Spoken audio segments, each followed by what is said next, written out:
ဘသူကထင်ထားမှလဲကျေကျိုးတလုံးစာအရွယ်စားရှိပြီးရှေးဟောင်းနှစ်ဖျားတစ်ပါးရဲ့တသက်တာပေါ်ပြလာတဲ့နတ်သားရဲကြီးဟာဝမ်လင်ရဲ့လက်ထဲမှာကြောရိုးပါအထုတ်ခံလိုက်ရလိမ့်မယ်ဆိုတာကိုပေါ့ပိုပြီးစိတ်မကောင်းစရာကောင်းတာကတော့ဝမ်လင်ဟာဒီသားရဲကြီးကိုတုံးပြီးကြင်ကြံသူတန်းတဲ့ချီကိုကြောက်ကွင်းစင်တက်ဖြတ်ခဲ့ရုံတင်မကပဲနောက်ဆုံးမှာတော့ဒီကြီးမဝန်တာကျဲဆူတန်းရဲ့အရှင်သခင်ကြီးကိုသူ့ရဲ့တီးတန့်စီတော်ရင်ဖြစ်ပါပြောင်းလဲပစ်ခဲ့တာပါ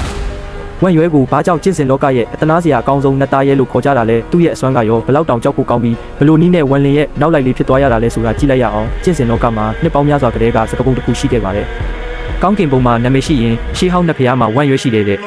ဝမ်ရွဲဆိုတာရှေးဟောင်းနတ်ဖျားတွေရဲ့ခန္ဓာကိုယ်ထဲမှာကပားနေထိုင်ပြီးနတ်ဖျားရဲ့အသားနဲ့သွေးကိုစားသုံးကကြီးထွားလာရတဲ့သားရဲမျိုးပါနတ်ဖျားအစွမ်းထက်လေးဝမ်ရွဲကပိုတန်မာလေးဖြစ်ပြီးနောက်ဆုံးမှာတော့အင်ရှင်ကိုပါပြန်လဲဝါမျိုးပြီးသူ့ရဲ့ရုပ်သေးရုပ်အဖြစ်ပြောင်းလဲပြစ်နိုင်စွမ်းရှိပါတယ်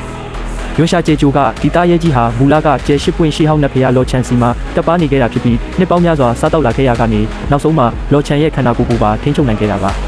နတ်ဖျားကြီးတည်ဆုံးသွားပြီးနောက်မှာတော့သူဟာအာကာသထဲမှာတူးရဲလွင့်မျောနေရင်းနဲ့နောက်ဆုံးမှာကျေကျိုးတစ်လုံးအဖြစ်အသွင်ပြောင်းပြီး2000ချီကအိတ်ဆက်နေခဲ့တာဖြစ်ပါတယ်။တကြိုလုံးဟာသူ့ရဲ့ခန္ဓာကိုယ်ဖြစ်ပြီးတောင်တန်းတွေနဲ့ကုန်းမြေတွေဟာသူ့ရေပြားပေါ်ကဖုံးမုံတွေသာဖြစ်ပါတယ်။ဂျိုးဘော်ကအစိမ့်ငွေတွေဟာလည်းသူ့ခန္ဓာကိုယ်ထဲကထွက်လာတဲ့အညစ်အကြေးတွေပါပဲ။ဝမ်လင်အသေးတန်ရှာနေတဲ့ရွှေတက်တတူဆိုတာကတော့တခြားမဟုတ်ပါဘူး။ဒီသားရဲကြီးရဲ့ခန္ဓာကိုယ်ထဲမှာအမာဆုံးဖြစ်ပြီးရွှေတက်နီယာမန်တွေစူးစီးနေတဲ့သူ့ရဲ့ကြောရိုးပဲဖြစ်ပါတယ်။သူ့ရဲ့အစွမ်းဟာနိဗ္ဗာန်အဆင့်ကြီးမွားခြင်းအထွတ်ထိပ်မှာရှိနေပြီးတတိယအဆင့်ကျင့်စဉ်ကိုရောက်ဖို့ခြေတလန်းပဲလိုပါတော့တယ်။သူ့ရဲ့ခန္ဓာကိုယ်ဟာထိတ်တန့်အင်မော်တဲ့ယတနာတွေနဲ့တန်းတူမှာကြောပြီးဒေါသထွက်လာရင်ရှေးဟောင်းနတ်ဖျားရဲ့လက်မောင်းကြီးတစ်ဖက်ကိုပါဖန်တီးနိုင်တာမို့ဒုတိယအဆင့်ကျင့်ကြံသူတွေဟာသူ့ရှိမှာကလေးကစားစရာလိုပါပဲ။ဝမ်လင်ဟာယွန်းရှာကျိုးကိုလာတော့ကချမ်းနီကျူရဲ့ရွှေတက်ကိုဖြည့်ဖို့ရည်ရွယ်ခဲ့တာပါ။ဒါပေမဲ့စစ်ဆေးကြည့်လိုက်တဲ့အခါမှာတော့ဒါဟာကျေကျိုးမဟုတ်ပဲရှေးဟောင်းသားရဲကြီးရဲ့ခန္ဓာကိုယ်မှန်းသိသွားပြီးပါဆက်အဟောင်းသားဖြစ်သွားခဲ့ရပါတယ်။ဒါပေမဲ့ကျွန်တော်တို့ရဲ့ဝမ်မာစီကတော့ဘယ်တော့မှနောက်မဆုတ်တမ်းအကွက်စင်တက်သူပြီးသားရဲကြီးရဲ့အပိုးတန်ဆုံးကြောရိုးကိုမျက်စိကျသွားပါတယ်။ဝမ်လင်ဟာနတ်ဖျားတတိတွေကိုတုံးပြီးသားရဲကြီးရဲ့နာကျင်မှုကိုလျှော့ချကကြောရိုးကို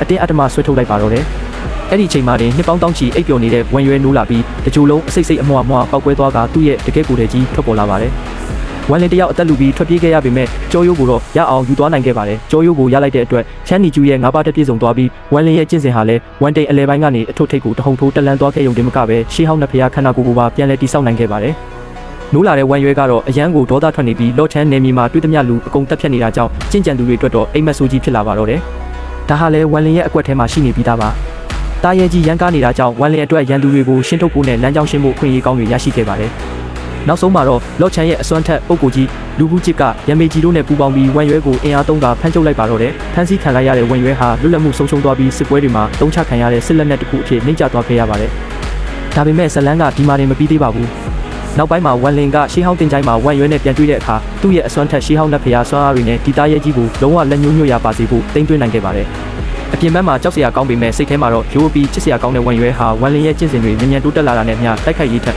ဝမ်လင်ရဲ့တီးတန့်စီတော်ရင်ဖြစ်နေအိမ်ဆောင်သားရဲကြီးဖြစ်တာအမှုထမ်းပေးရပါတော့တယ်။